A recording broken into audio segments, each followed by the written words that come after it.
ಆನೈನಾರರು. ಇವರನ್ನು ಗೋನಾಥ ಎಂದು ಆನಾಯರ್ ಎಂದು ಕರೆಯುತ್ತಾರೆ.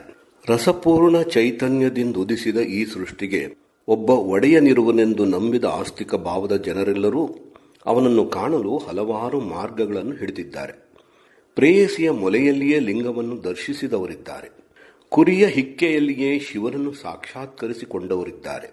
ಶುಷ್ಕ ಸಿದ್ಧಾಂತ ತತ್ವಗಳ ಗೋಜಿಗೆ ಹೋಗದೆ ಕೇವಲ ಮುಗ್ಧ ಭಕ್ತಿಯಿಂದ ಪರಮಾತ್ಮನಲ್ಲಿ ಬೆರೆತವರಿದ್ದಾರೆ.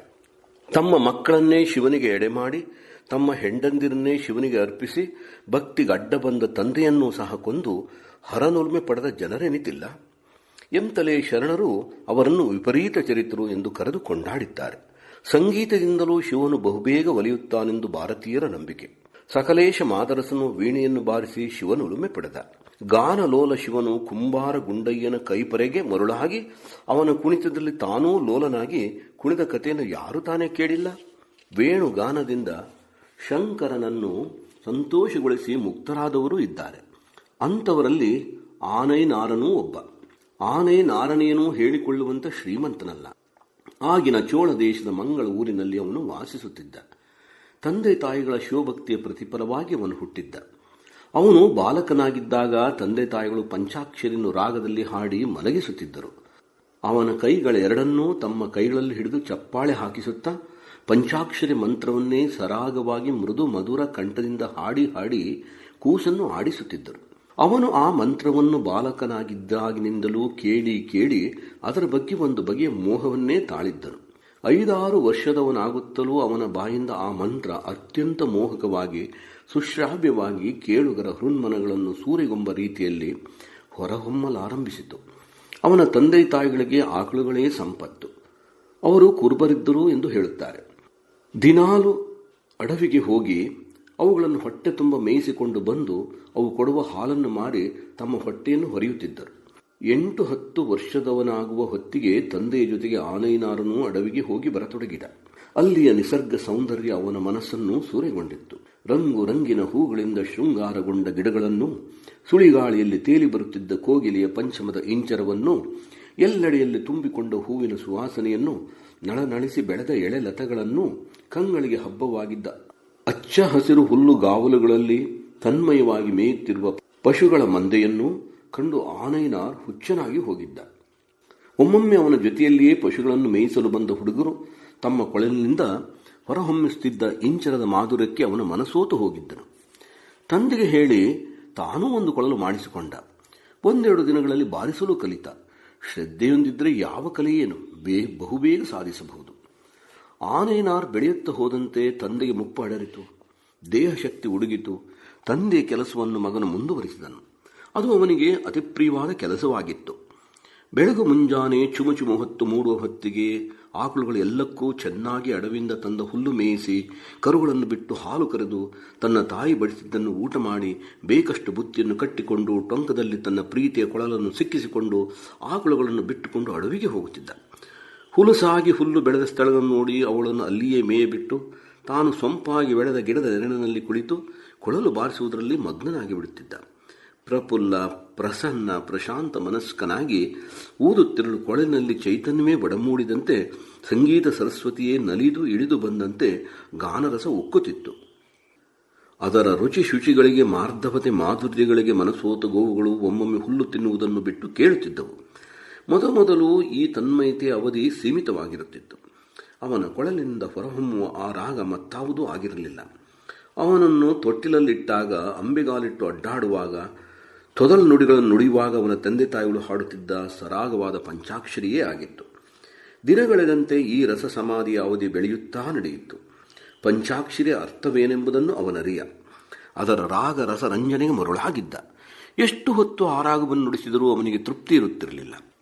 ತ್ರಿಭಂಗಿಯಲ್ಲಿ ನಿಂತು ಕೊಳಲನ್ನು ತುಟಿಗೆ ತಂದು ಪಂಚಾಕ್ಷರಿಯ ಒಂದೊಂದು ಅಕ್ಷರವೂ ರಾಗಮಯವಾಗಿ ತಾಳಲಯಬದ್ಧವಾಗಿ ತಾನವಾಗಿ ಚೆಮ್ಮುತ್ತಿರಲು, ಕಿವಿಗಳನ್ನು ಇಳಿಬಿಟ್ಟು ತೇಲ್ಗಣ್ಣು ಹಾಕುತ್ತಾ ಕಟವಾಯಲ್ಲಿ ಹೊಸ ನೊರೆ ಕರಂಕೆಗಳು ಸುಶೋಭಿತವಾಗಿರಲು ಜೊಮ್ಮಿಸುತ್ತಾ ಜೋಲುತ್ತಾ ಒಂದು ಮತ್ತೊಂದನ್ನು ನೆಮ್ಮಿ ಸುಮ್ಮಾನವೇರಿ ಮೈನಿಮಿರಿ ರಾಗ ರಸಗಂಗೆಯಲ್ಲಿ ಮಿಂದು ಆನೈನಾರನ ಹೆಗಲ ಮೇಲೆ ಮೊಗಬಿಟ್ಟು ತೋಳುಗಳಲ್ಲಿ ತಲೆ ಸೇರಿಸಿ ನಿಂತುಕೊಂಡ ಗೋಕುಲವನ್ನು ನೋಡಿದಾಗ ಈಶ್ವರ ಭಕ್ತಿಗೆಳೆಸಿ ಶ್ರೀ ವಿಷ್ಣುವೇ ಮತ್ತೊಮ್ಮೆ ಗೋಪಾಲನಾಗಿ ಮೈದೆಳೆದು ನಿಂದಂತೆ ಭ್ರಮೆಯುಂಟಾಗುತ್ತಿತ್ತು.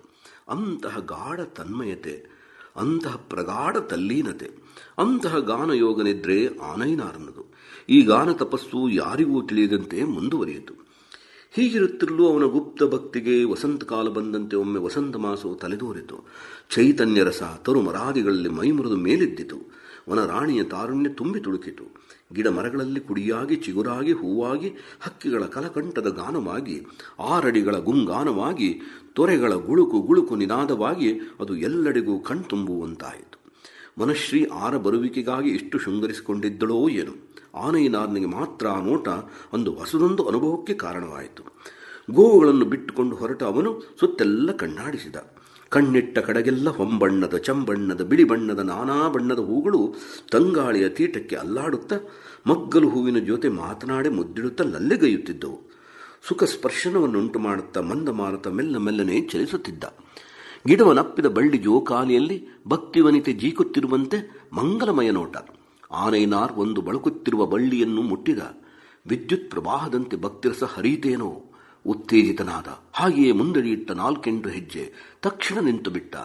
ಅಲ್ಲಿಯ ನೋಟ ಅವನ ಹೃನ್ಮನಗಳನ್ನು ಸೂರೆಗೊಂಡಿತು. ಮೌನವಾಗಿ ಚಿತ್ರದಲ್ಲಿ ಬರೆದ ಬೊಂಬೆಯಂತೆ ನಿಶ್ಚಲನಾಗಿ ಮೈಯೆಲ್ಲ ಕಣ್ಣಾಗಿ ಏಕಾಗ್ರಚಿತ್ತನಾಗಿ ಅದನ್ನೇ ನೋಡುತ್ತಾ ನಿಂತ. ಅದೊಂದು ಕಕ್ಕೆಯ ಗಿಡ. ತುಂಬ ಹುಲಸಾಗಿ ಭೂದೇವಿಯ ಚೈತನ್ಯವೇ ನೆಲದಿಂದ ಒಗೆದಂತೆ ಪದೇ ಪದೆಯಾಗಿ ನಿಸರ್ಗ ಸೌಂದರ್ಯದ ಸಾಕಾರ ಮೂರ್ತಿಯಾಗಿ ಬೆಳೆದು ನಿಂತಿತ್ತು. ಅದರ ಆಕಾರ ಸ್ವಲ್ಪ ಹೆಚ್ಚು ಕಡಿಮೆ ಎತ್ತಿಗಟ್ಟಿದ ಜಡೆಯ ಮುನಿವರನ ಮುಖ ಮುದ್ರೆಯಂತಿತ್ತು. ಕಪ್ಪು ಕೆಂಪು ಮಿಶ್ರಿತವಾದ ಕಕ್ಕೆಯ ದೋರೆಗಾಯಿಗಳು ಗಿಡವನ್ನೆಲ್ಲ ತುಂಬಿ ಶಿವನ ಕೆಂಜಡೆಯ ಬಣ್ಣವನ್ನು ನೆನಪಿಗೆ ತರುತ್ತಿದ್ದವು. ದೇವಾದಿ ದೇವನಾದ ಮಹಾದೇವನನ್ನು ಪೂಜಿಸಲು ದೇವತೆಗಳು ಏರಿಸಿದ ಹೂಗಳಂತೆ ಅಲ್ಲೊಂದು ಇಲ್ಲೊಂದು ಹೊಂಬಣ್ಣದ ಹೂಗಳು ಕಂಗೊಳಿಸುತ್ತಿದ್ದವು. ನೆಟ್ಟ ದೃಷ್ಟಿಯಿಂದ ನೋಡುತ್ತ ನಿಂತ ಆನೈನಾರನಿಗೆ ಅದು ಪರಶಿವನ ಸಿರಿಮುಡಿಯಂತೆ ಕಾಣಿಸಿತು. ಆನಂದ ತುಂದಿಲನಾಗಿ ನೋಡಿದ. ಆ ಗಿಡದಲ್ಲಿಯೇ ಮೈ ಮರೆಸಿಕೊಂಡು ಕುಳಿತು ಕೋಗಿಲೆಯೊಂದು ಇನಿ ಒರಲಿನಿಂದ ಕೂವು ಕೂವು ಎಂದು ಕೂಗಿತು. ಆನೈನಾರನ ಅಂತರಂಗದಲ್ಲಿ ಭಕ್ತಿರಸದ ಬುಗ್ಗೆ ಆ ದನಿಯೊಂದಿಗೆ ಚಿಲ್ಲೆಂದು ಚಿಮ್ಮಿತು. ಇದ್ದಕ್ಕಿದ್ದಂತೆ ಅವನ ಕೈ ಟೊಂಕದಲ್ಲಿದ್ದ ಕೊಳಲನ್ನು ಹಿಡಿಯಿತು. ಅವನಿಗೆ ತಿಳಿಯದಂತೆ ಅದು ಅವನ ತುಟಿಯನ್ನು ತಟ್ಟಿತು. ಮತ್ತೊಂದು ಭಕ್ತಿ ವಿದ್ಯುತ್ತರಂಗ ಮೈಮನಗಳ ಮೇಲೆಲ್ಲ ಹರಿದು ಹೋಯಿತು. ರೋಮಾಂಚಿತ ಶರೀರನಾಗಿ ಕೋಗಿಲೆಯ ಕಲಕಂಠದ ಪ್ರತಿಸ್ಪರ್ಧಿಯೋ ಎಂಬಂತೆ ಸಪ್ತ ಸ್ವರಗಳಲ್ಲಿ ಪೊರೆದು ಭಕ್ತಿ ರಸದಲ್ಲಿ ನೆನೆದು ಪಂಚಾಕ್ಷರಿ ಮಂತ್ರ ಅಲೆ ಅಲೆಯಾಗಿ ಗಾಳಿಯಲ್ಲಿ ತೇಲಿ ಬರಲು ಪ್ರಾರಂಭಿಸಿತು. ಬನದ ಬಿತ್ತರದಲ್ಲಿ ಸ್ವೇಚ್ಛೆಯಾಗಿ ವಿಹರಿಸುತ್ತಿದ್ದ ಗೂಡಿ ಗವಿಗಳಲ್ಲಿ ವಿರಮಿಸುತ್ತಿದ್ದ ಮೃಗ ಪಕ್ಷಿ ಸಂಕುಲವೆಲ್ಲ ಮಂತ್ರಮುಗ್ಧವಾಗಿ ನಿಷ್ಪಂದವಾಗಿ ಕೊರಲಿಂದ ಸುಳಿಯ ಹೊರಹೊಮ್ಮುತ್ತಿರುವ ಮಧುರ ಗಾನ ರಸಗಂಗೆಯಲ್ಲಿ ಮಿಂದು ಮೌನವಾಗಿತ್ತು. ಹೃತ್ಕಮರದಲ್ಲಿ ಶಿವಮೂರ್ತಿ ನೆಲೆಗೊಂಡಿರಲು ಪಂಚಕರಣಗಳಲ್ಲಿ ಭಕ್ತಿ ರಸಾವೇಶ ತುಳುಕುತ್ತಿರಲು ಆನೈನಾರ್ ಗಿಡವನ್ನೇ ದಿಟ್ಟಿಸುತ್ತಾ ಊದಿದ. ಕೊಳಲ ನಾದ ಲೋಲ ಶಿವನ ಮನಸ್ಸನ್ನು ಮುಟ್ಟಿ ತಟ್ಟಿರಬೇಕು. ಆ ವೇಣು ನಿನಾದ. ಆ ಗುಂಗಾನಲ್ಲಿ ಗಂಗಾಧರನೂ ಬಂದಿಯಾದ. ಬನವೆಲ್ಲ ನಾದಮಯವಾಯಿತು. ಪಂಚಾಕ್ಷರಿ ಮಂತ್ರದ ಗಾನಯೋಗ ಸಮಾಧಿಯಲ್ಲಿ ನಿಮಗ್ನನಾದ ಆನೈನಾರನಿಗೆ ಬಾಹ್ಯ ಜಗತ್ತಿನ ಪ್ರಜ್ಞೆ ತಪ್ಪಿತ್ತು. ಕೂಗುತ್ತ ಧ್ವನಿಯುತ್ತ ಬೆರಳು ಕೊಳಲಿನ ಮೇಲೆ ತಂತಾನೆ ಕುಣಿಯುತ್ತಿರೆ ಕಕ್ಕೆಯ ಗಿಡವನ್ನೇ ನೋಡುವಲ್ಲಿ ತಲ್ಲೀನನಾದ. ನೋಡುತ್ತಾ ಆ ಗಿಡವೇ ಅವನಿಗೆ ಶಿವನಂತೆ ಕಾಣಿಸಲು ಮೊದಲಾಯಿತು.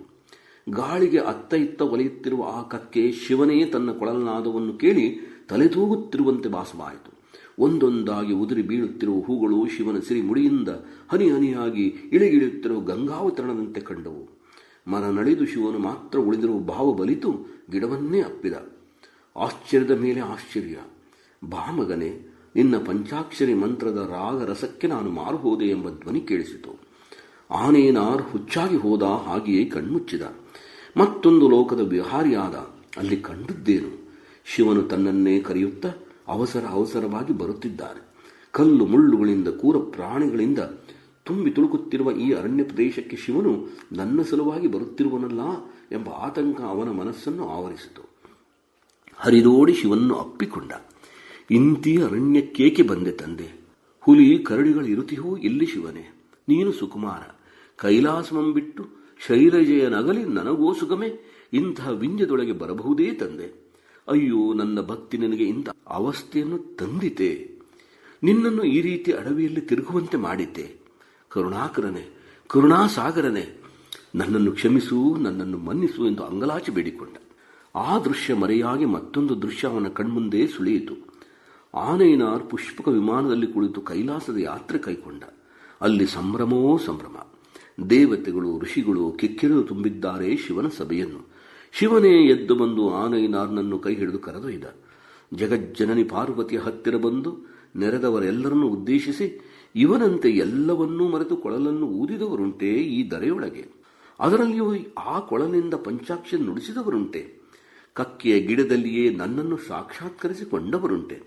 ನಂದೀಶನೇ ನೋಡು ನನ್ನ ಭಕ್ತನಂ, ಪಾರ್ವತಿಯೇ ಬಿಗಿದಪ್ಪು ಈ ನನ್ನ ಪುತ್ರನಂ, ಮಹಾಗಣಗಳೇ ಸ್ವಾಗತಿಸಿರಿ ಪವಿತ್ರನಂ.